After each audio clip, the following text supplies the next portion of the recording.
Hello అండి అందరికీ. మీరు ఇప్పటికే చాలా రకరకాల పచ్చళ్ళను టేస్ట్ చేసి ఉంటారు. కానీ ఇప్పుడు నేను చెప్పబోయే పచ్చడి మాత్రం చాలా డిఫరెంట్గా ఉంటుంది. అది ఎలాగో చూసేయండి మీరే. తమలపాకు కొబ్బరి పచ్చడి అండి. అది చాలా సింపుల్గా టేస్టీగా ఉంటుంది. వేడి వేడి అన్నంలోకి అయితే అదిరిపోతుంది.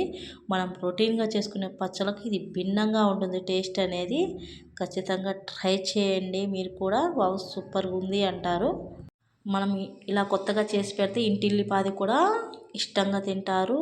అన్నంలోకి కానీ చపాతీలు కానీ ఈ పచ్చడి అనేది సూపర్గా అయితే ఉంటుందండి. మీరు కూడా తప్పకుండా ట్రై చేయండి. సింపుల్గా అయిపోతుంది అండ్ తక్కువ ఇంగ్రీడియంట్స్తో ఈ పచ్చడి అయితే అయిపోతుందండి.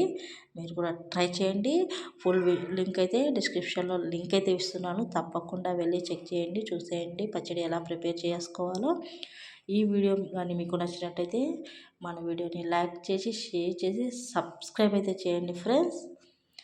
అండ్ పచ్చడి ఎలా ఉందో కామెంట్ సెక్షన్లో కామెంట్ అయితే చేయండి ఫ్రెండ్స్.